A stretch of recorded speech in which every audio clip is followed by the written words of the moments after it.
Hello, everyone. My name is David Fry. I have a coaching business named The Space Between, and I serve those who have lost their way in this incredible universe. My background is in anxiety, depression, and suicidal thoughts. I've spent the last 58 years experiencing my thinking, and most of those years, I believe that I was my thoughts or a particular story. Let me ask you something, please. Do we see ourselves or another person for who they are, or rather listen to our own made up story from one thought or feeling to another?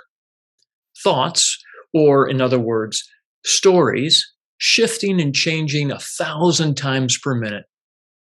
I recently met an older man from Nova Scotia who was a compelling storyteller, and I wanted to learn from him. At the time, I wasn't exactly sure where he was from. Luckily, I had a small handheld computing device that provided the exact location, population, and basic history in about 7 seconds. Receiving facts doesn't share anything about a person's life. It's more jargon to create the illusion that the mind knows a little more than it did a minute ago. You'd think telling stories would be relatively easy because we've all heard tales since we were unable to speak, with monkeys jumping on our beds, Papa buying us mockingbirds, and unstable cradles falling. Jack and Jill were most likely hanging around with Mary because she had a little lamb, not a dog or a cat like the other kids. Everything is a story if you think about it. This man even looked the part of an ancient wise narrator with his stout figure and full head of facial hair. His beard looked as if he had never shaved even once in his life. His voice was soft and quiet, building into a deepening, subsonic, resonating sound that would force you to pay attention.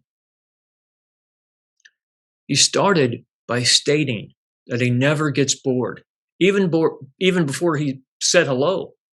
"I'm too busy enjoying my life," the old fabricator explained in such a light-hearted way you couldn't help but feel his aliveness. I didn't even know his name, and I could feel the indescribably powerful love resonating in the room. How is that possible, that I was experiencing love? Was it because of him, or simply my thoughts falling away for a brief moment, allowing for the core of life to rise to the surface? What was fascinating was how quickly my mind made up assumptions about what kind of person he was by his appearance.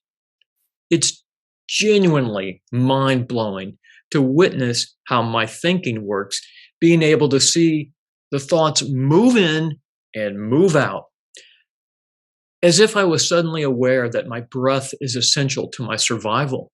Of course it is, but how often do we recognize the phenomenon of our breathing unless we take time out for that specific activity?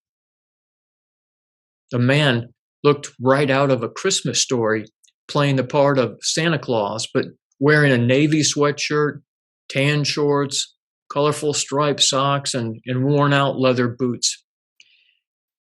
He told us of how he wished that his hair would grow over his face and eyes so that he could hide behind the veil of locks. He spoke about finding such joy and comfort in reading books about gnomes. He also whispered about how he believes that he has agoraphobia. It's not the crowds of people that he likes, but the individual. Can you hear the contradictions in his story about himself? He's a storyteller that goes to bookstores and shares tales with all who will listen. He serves through his suffering, but does he have to suffer at all? The renowned storyteller believes he's one of his stories, from wanting to be a gnome to being deathly afraid of groups of people. But again, I'm amazed at how easily it is to feel that our wild imaginary stories can be suddenly tamed and domesticated. What if we have never known anyone, or ourselves for that matter? We only see the story that has arrived for us at each given moment. For some of us, we believe in a particular set of stories that seem relative to the phase of life that we appear to be in. And for others, the stories are shifting dramatically at any given moment. Think about something as simple as a haircut.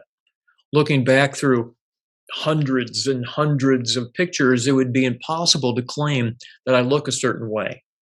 Quote, I've changed my hair so many times, I don't know what I look like, unquote. David Byrne of the Talking Heads.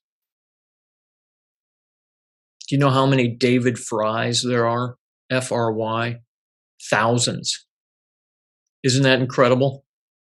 We all can't be David Fry because that's just a word. What if it's the story that makes us different? What if it's the story that makes everyone and everything different? 10 different people can sit around and look up at a gorgeous tree and experience thousands of stories around that one living entity, right?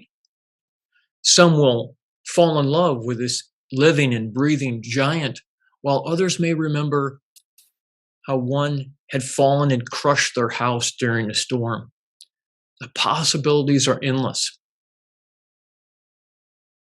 If you're curious about seeing yourself or others differently and would like to experience endless possibilities, please reach out and connect with me. We can start this new journey together as soon as possible. My name is David Fry, and I'm a certified change coach through the Little School of Big Change with Dr. Amy Johnson. The links to connect with me are in the description below. Thank you for taking the time to listen.